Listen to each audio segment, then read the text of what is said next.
Yo, what's up, world? So, it's your boy Daniel Chroma Jr. and this is actually my first live video. And obviously, I had to change it up and just come direct and share my thoughts because obviously, nobody expected 2020 to come out this way.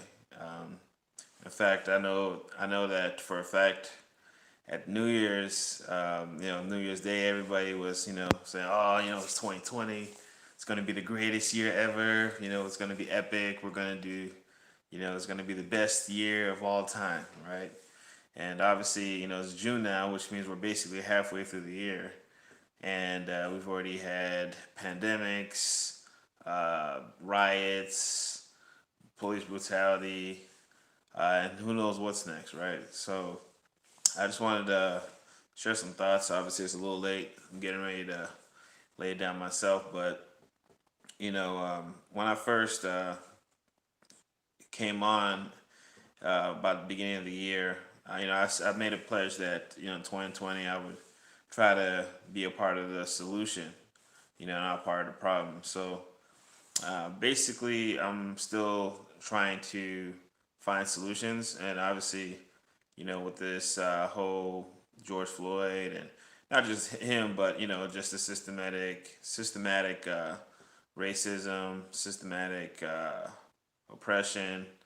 You also have classism. So it's a lot going on.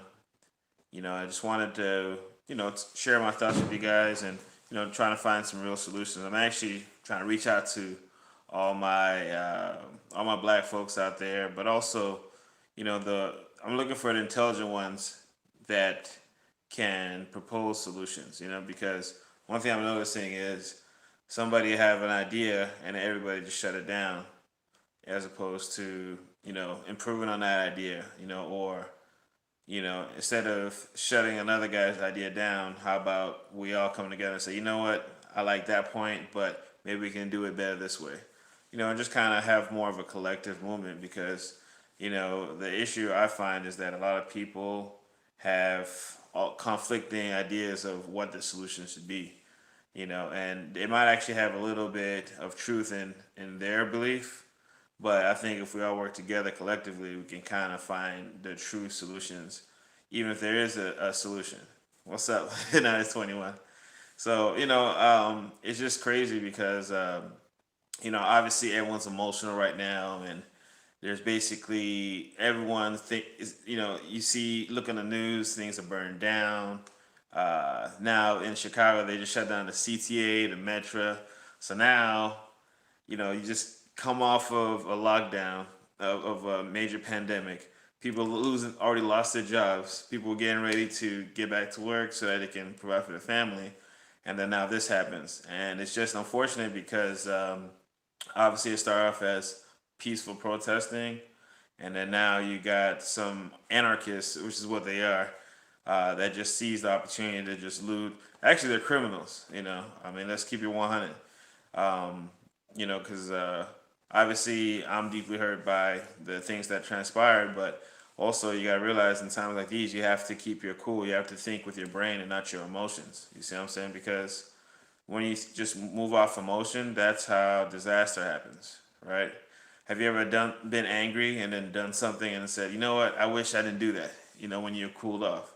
So, I'm just asking everyone to use your brains and, kind of have a level head before we just go out and just go off emotion. I mean, to be honest, I mean, rioting actually it might feel good right now. Heck, even me, I feel like I'm actually proud of people just standing up for what they believe in, and because that is our amendment, our First Amendment right, freedom of speech. But there's a difference between freedom of speech and criminality.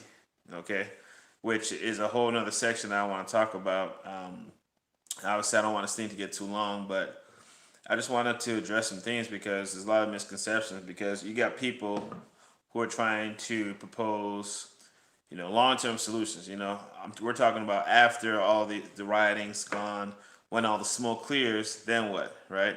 We done burned down some stuff, we done rioted, but nothing. What's gonna change, right? I mean, sure, obviously it's going to get a lot of attention, but the change that we're looking for is not going to come from asking a racist to not be racist or asking for systematic oppressors to stop being oppressive, right? The change got to come from within, you know. And again, I mean, obviously, and I'm big on working on things that we can control. You know, I can't control if a racist doesn't like me. Hey, if you can't, if in case you haven't noticed, I'm a big black male, so obviously, I've got it all. You know, I've got people feel threatened by me.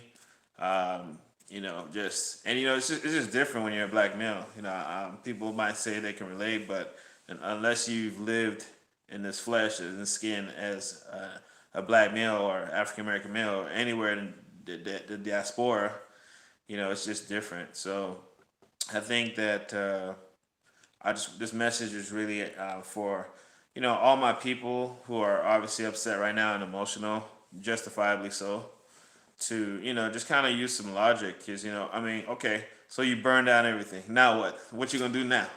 Did you get the change that you want? Was justice served? Right?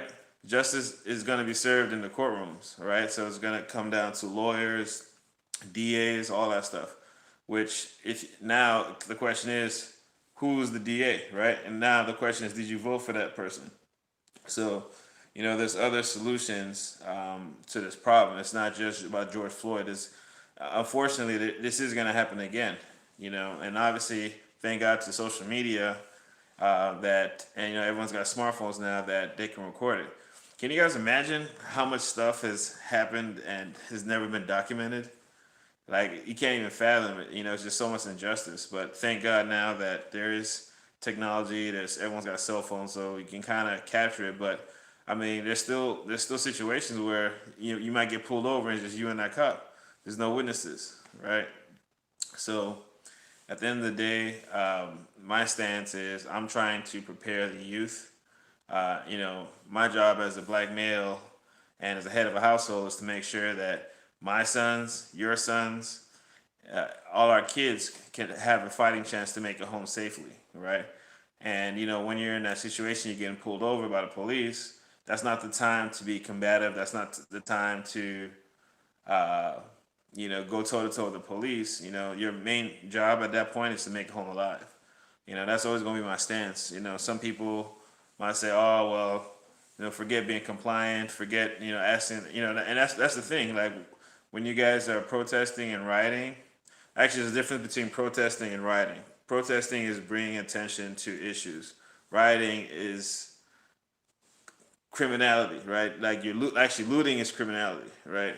So there's a big difference. But my point is that when you burn down everything, right, and you do all this looting, even that merchandise you got, you probably didn't even get the right things because they're saying they robbed Gucci stores and got clothes and you're supposed to be getting food and rationings. I mean, not that I even condone that, but at the end of the day is when you act on your emotions, you usually set yourself back. That's kind of like the equivalent of somebody who's hurt, and then instead of taking it through the regular system, calling police, you take it into your own hands. And usually, when you take matters to your own hands, you just make things worse because now, let's just say, hypothetically speaking, someone offended you, and now you're going to take matters to your own hand and confront that person. Well, now there's only a couple of solutions. There's only a couple of outcomes that's going to happen, right? Either somebody's going to die or someone's going to jail, right? And either way, it's just a bad situation. At the end of the day, all we want to do is live. I think everybody is truly in the pursuit of happiness, right? Isn't that what it's in American Creed? Pursuit of happiness, right? Justice for all. All we want to do is just live, and just be prosperous and see our kids do better than us. But and that's another thing. Speaking of kids, so when you go out and riot, right? And I'm not talking about the peaceful protesters. When you go out and riot and loot, what kind of example is that teaching your kids? Because guess what? Right now we are in historical times. Like, believe it or not, we're writing history right now. So when our kids look back 20 years from now, they're gonna be looking and say, "Hey, Dad, what did you do? Were you one of the peaceful protesters? Hey, mom, were you one of the peaceful protesters, or were you one of the people that were looting and robbing and made the whole country shut down again? Right? So, again, people, we have the right to be upset. I just want us to keep our composure, and fight the good fight. When you're at war, there's different fronts, right? There's different divisions. You got the army, you got the navy, you got the air force, right? So just because not everyone's on the front line doesn't mean that they're not as effective. In fact, the most effective part of this battle is going to be, in litigation, right? And who writes the laws, right? Holding these police officers accountable, right? Like maybe stricter policies for when a police officer uses excessive force, right? And like just the automatic protocol, like okay, you excessive, like it's not even gonna be a warning, you just get automatically fired, right? Anything more than that, then it's automatically criminal 5 to 10 year sentence, right? Those are things that we need to be fighting for instead of just yelling and rioting and you know looting and doing all that criminal stuff. So but yeah, I just wanted to share my thoughts with you guys. I post. Obviously, my goal, my mission is still to uplift my people and uplift the youth, and guide them so that they can be successful. And I'm not gonna lose track of that. It's easy. It's easy to say, hey, burn everything down. It's easy to say, all right, let's go turn up, right? It's easy to say f the police, right? But is that really the answer? Again, I'm not asking you what's gonna feel good. I bet you that would feel really good right now, right? But what is the goal? And ask yourself before you do anything, what is my purpose in doing this, right? If I burn down this building, what is the purpose? What am I going to get out of it? How's that going to help me, my family, or my people, right? How many people will you think about that? And again, I get it. We're all hurt. We're all emotional, right? But that's when you need to have self control. When you're angry, when you're emotional, that's when you need to think logically instead of doing something that you're going to regret. You know how many people are in jail because they did something that they regret out of a moment of passion or anger or lack of self control, right? These are the things that I'm trying to preach to my young folks, right? Or anybody who's listening. So, again, I love you, my people. This is tragic. We're going to get through this. And remember, all this will pass, right? And that's the question. When all this is done, when all the smoke clears, when all the rioting's done, everything goes back to normal. What would you have wanted to get out of the situation, right? Attention. Hey, we got attention. It's all over the news, right? I'd rather bring attention to this and still have our grocery stores, people be able to go get their medication. It's just you can't.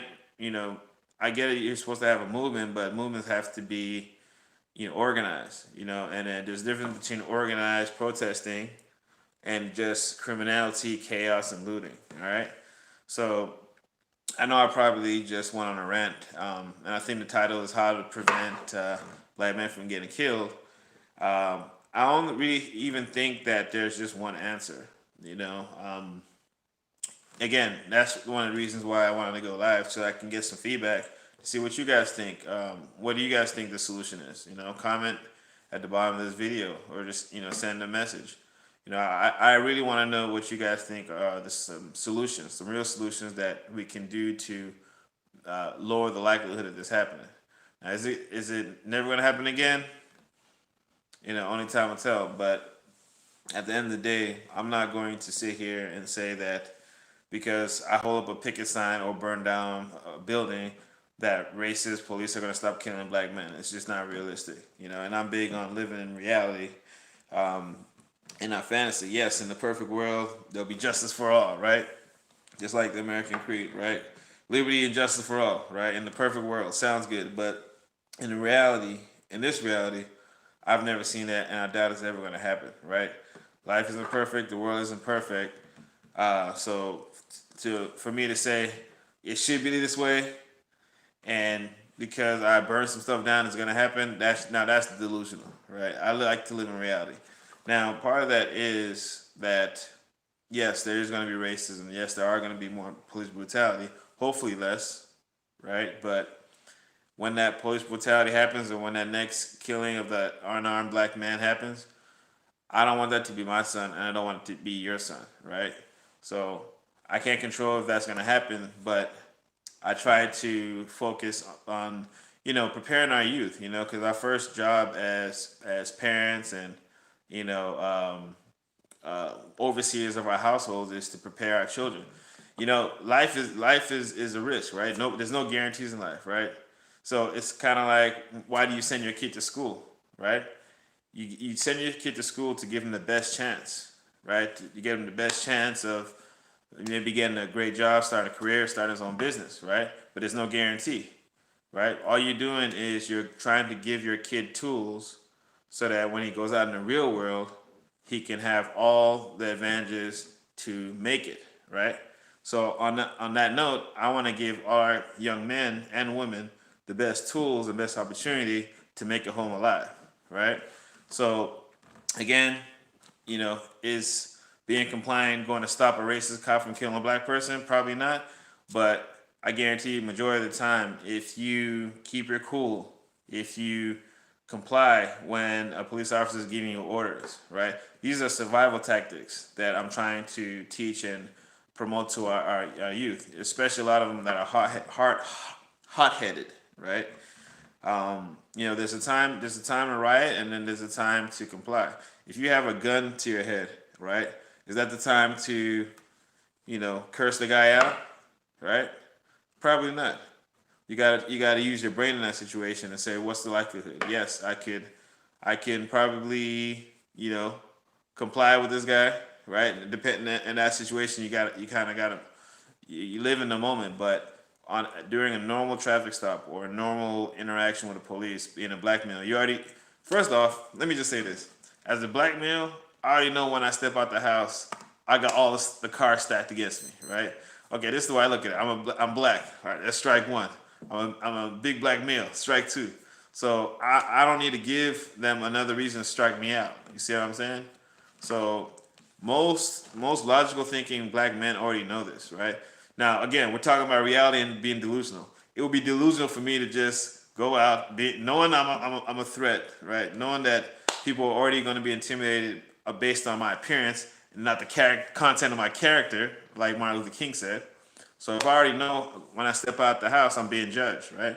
And that's just human nature. People are always going to judge you based on your appearance. People are always going to judge you on based how you dress, how you talk, how you look. It's just the way it is. This is reality. This is the world we live in. Okay.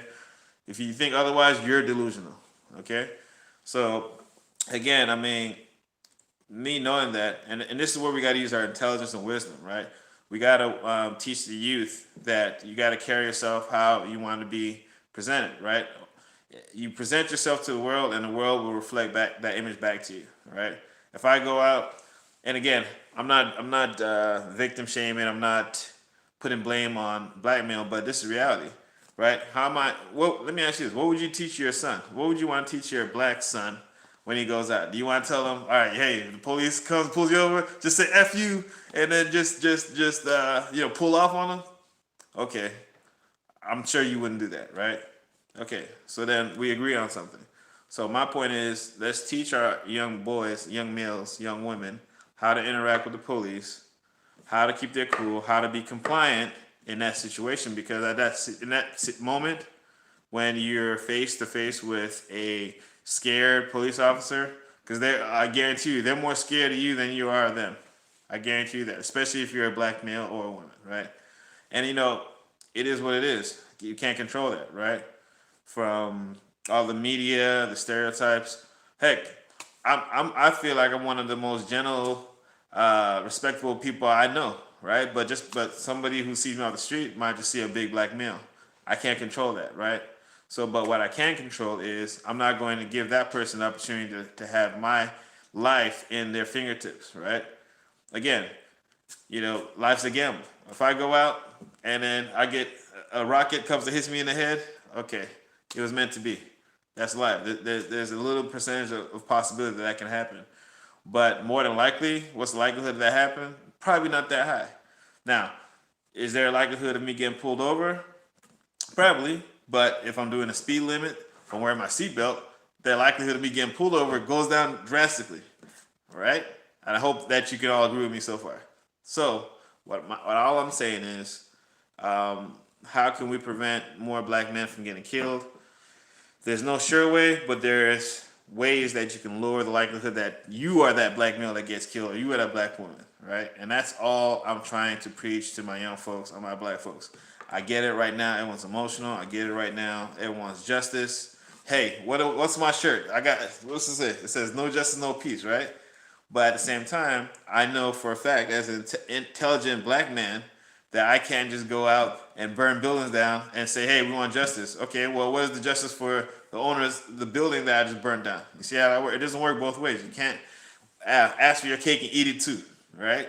So, I just wanted to come share my thoughts. I really actually want to get a lot of feedback from you guys. Give me some solutions, give me some answers, right? And then start holding these people accountable. And I'm not talking about just that police officer. Obviously, all four of them should be held accountable, but their bosses and the system, because we pay their salaries, right? We hire their bosses, right? So, that's where we need to direct. We need to use our intelligence instead of just our emotions, okay? Anyways, so this video is 21 minutes. I guess my first live. Thank you, Niners21, for showing up. And, I'll probably do this a little bit more, but I just wanted to share my thoughts with you guys, man, because, this is I know that there's a lot of propaganda being spread, and I said, there's people like puppeteers playing with the puppets, right? There's people playing chess and there's people playing checkers, right? Which one are you? Okay, you can't play chess based on your emotions, right? It's intellectual. What's going on? What's going on? So, at the end of the day, I just wanted to, just give my opinion because, there's a lot of people who are trying to think through this logically and, tell others, hey, I'm upset too, but, I got a family at home. I'll fight the good fight, but I'm not going to be burning buildings down. You see what I'm saying? So there has to be a difference. In fact, I almost titled this, "What's the difference between social justice and criminality?" That might be my next one. I don't know. All right, but again, I'm just pleading with all my black folks, because this is, we're the victims in this issue, right? But I don't want to live my life like I'm a victim, because then you'll be scared. You're not supposed to live in fear, right? Just give God all the faith, and then you just do your best. Hey, if today's my day to go, it's my day to go. I'm gonna just do my best. Nobody knows when that time's gonna come, right? Heck, I might die from a car accident tomorrow, right? I hope not. I pray and I have faith, but that's the reality we live in, right? Hey, I might run into a racist cop tomorrow, right? And if that happens, you best believe I'm not gonna give him one opportunity to engage me, and if I am getting engaged, two, I'm not gonna give him an opportunity to take my life, right? If he happens to take it, it was out of my control. But everything leading up to that event, I will make sure that anything in my control, I will do to my best to make sure I make it home to my family. All right. So again, it's your boy Banny Chroma Jr. It's getting late. I gotta lay it down. Got work to do tomorrow, and leave a comment and let me know what you guys think is the solution. All right. It's your boy Banny Chroma Jr. I love y'all, and I'll see y'all again next time. All right. Peace.